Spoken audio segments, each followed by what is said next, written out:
Recognizing the member for North Vancouver, Seymour. Thank you, Madam Speaker, for the opportunity to rise in support of the 2023 throne speech. As always, it's my honour to speak to the thoughtful and articulate words of our Lieutenant Governor. To begin, I acknowledge that I am speaking on the lands of the Lekwungen, specifically those of the Songhees and Esquimalt-speaking people. Additionally, I also acknowledge that the unceded territory of the Squamish and Tsleil-Waututh nations, where my home and riding are situated.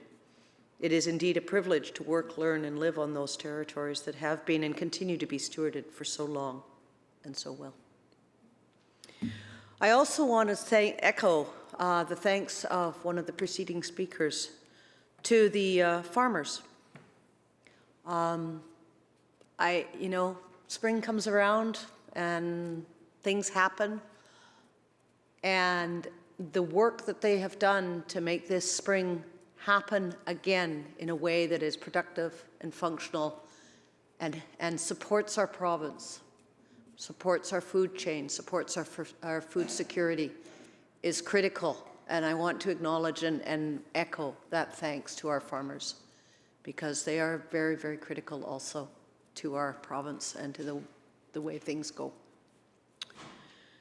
I also wish to express gratitude to the people in North Vancouver, Seymour, who have entrusted me with the role of representing them and advocating on their behalf as their MLA. This role is significantly enhanced because of the exemplary work of my constituency office staff, who maintain on a day-to-day basis service and support for the public of my community. They also ensure that people have access to speak to me directly about issues and concerns, as well as keeping me abreast of and participating in meaningful events. My office has been a venue for art displays that showcase local artists, a meeting place for guiding units that are exploring leadership and politics, and a place of celebration. The backbone of that office are my staff, Eli, Michael, Heather. Thank you. Thank you so much for your dedication to the well-being of everyone that you meet. Of course, I must never forget the ongoing support that I get from my husband, Rick, my daughters, Lindsay and Nicole, my son-in-law, Troy, our friend, Rebecca, and many other families, members, and friends. All of these folks provide me with the ongoing stamina to do the work that I am now fully engaged in. I believe a lot was accomplished in 2022, with 2023 holding continued promise. Many people, organizations, agencies, and ministries worked together towards milestones, several of which had been on the horizon for years and have now become reality. Milestones which have had and will continue to have significant positive impact on the people of British Columbia. As I listened to presentations at the First Nations Leadership Council, I heard of progress being made in the work of truth and reconciliation. Understandings were being reached, agreements made, and initiatives undertaken. A historic swearing-in ceremony was done in partnership with the Musqueam, an event not seen in the past, and one that will be a treasured and unique memory for many of us. Government-to-government discussions are being generated and expected in policy planning and decisions. As time unfolds, so will all of these collaborations as we continue to grow and understand these relationships. At the Union of British Columbia Municipalities, I heard from so many community representatives who were thrilled at how accessible the provincial government was to them on so many issues. There were also references made to the number of MLAs that were attending the event, ready to listen and help in problem solving, ready to be there at receptions and talk informally, ready to be there in ministry meetings to support their constituents as they brought things forward. We've had members of so many organizations, nonprofits, public service, industry, business, and technology, to name but a few. They've provided presentations about what they do, how they do it, who does it, and why is it needed. All of these entities are focused on people and how life can be better for folks in British Columbia. Particularly impactful for me has been the vast range of culture and faith groups that do so many things to support newcomers, recent immigrants, and those who have come to British Columbia over the past decades, some measured in generations or even centuries. The variety of programs, language options, and helping groups that support and strengthen the diversity of our province is astounding. And those offerings are taking place. All of them. They're in cradle to grave. Mother and infant drop-ins, language support towards employment, helping seniors get online, ensuring that funds are available for culturally appropriate funerals. All of these amazing offerings and many more are there because needs were recognized and met by groups who understand the nuances and experiences of those they serve. So many of these groups have come to Victoria, either in person or virtually, to make sure their government understands the contributions their agencies make to the people, communities, and networks that make up our province. Healthcare, legal support, recreation, technology, small and large businesses, industry, education, Indigenous enterprises, sports, safety, all offering economic, social, and cultural infrastructure that adds strength and support to our communities. Seeing all of these efforts makes me understand more deeply why I am so lucky and so proud to be part of a British Columbia that works hard in so very many ways to meet the needs of everyone. Similar to all the organizations I have referenced earlier, our government strives in so many ways to hear from the people of our province to determine needs, gaps, and oversights, as well as to recognize areas that have perhaps been addressed but need more work.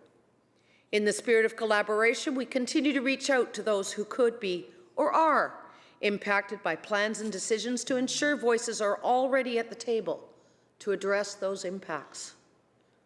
Positive steps are celebrated and built upon. Others are reviewed and revised until the desired outcomes are realized. Mandate letters start the process at each ministry, outlining expectations and areas of focus, emphasizing the need for ministries to work together. The throne speech provides a strong and flexible base for the government and legislators to reference as they continue to work with representatives and constituents to strengthen and enhance the everyday lives of people living in British Columbia. Further definition of this work will come out with the budget for 2023-24, as will be outlined later in this session. And of course, this work has already been ongoing throughout all levels of our provincial government, actively demonstrated through determination of our Premier to address the complexity of the multiple challenges that face not only BC, but also Canada, and in fact, the world. Climate change, environmental impact, healthcare, housing, accessibility, cost of living, mental health, transportation, connectivity, racism, education, childcare, public safety. All of these areas and many more are the subject of discussions and actions throughout our province. All of these areas also are being addressed through the overarching lens of establishing, supporting, and sustaining government-to-government relationships with the Indigenous people of BC. I watched in the Hall of Honour as housing agreements were announced with some of our northern coastal First Nations. I listened as Truth and Reconciliation Day was brought before the House to be made an ongoing recognition. I heard the negotiations to ensure Indigenous communities would have oversight as to who was hunting on the traditional territories and as to who was minding their children. I looked at the beautiful work done by the members of the Qualicum Band in creating over 60 teaching kits for classrooms, each with items and ideas to allow kids to increase their knowledge of the traditional ways. I celebrated with teachers and school trustees when K-12 Indigenous content was integrated into the BC school systems and syllabus.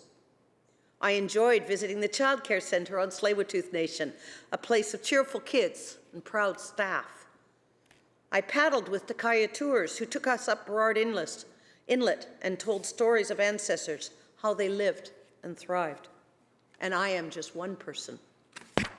All of these experiences over the past year reinforce the knowledge that we all benefit from walking the trail of truth and reconciliation together, lifting each other up with shared strength. My community was lucky enough to be one of the original pilots for PACT, the peer assistance, I've lost the C, team. Anybody? Nope. Again? Crisis, it is crisis, my apologies.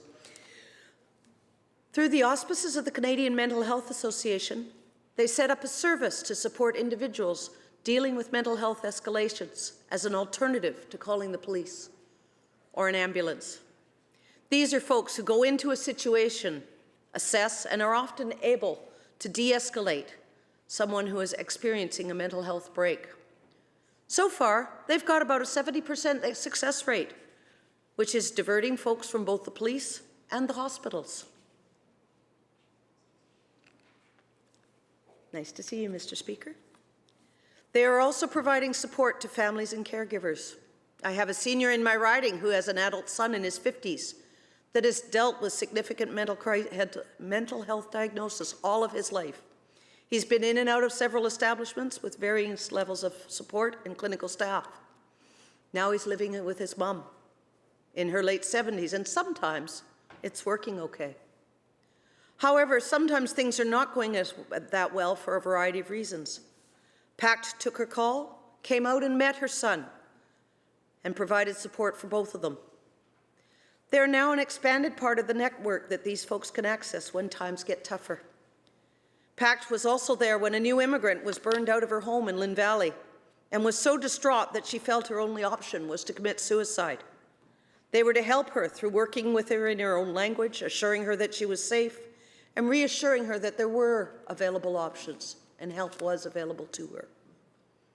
These types of actions involve a level of skill, compassion, and confidence that in the past were not available outside of a clinical setting, and certainly not outside of regular working hours. And the PACT is only one example of many actions that have been implemented to support people who are dealing with mental health problems. Mobile teams, such as we have in North Van, where police and clinicians go together on a call that has mental health overtones.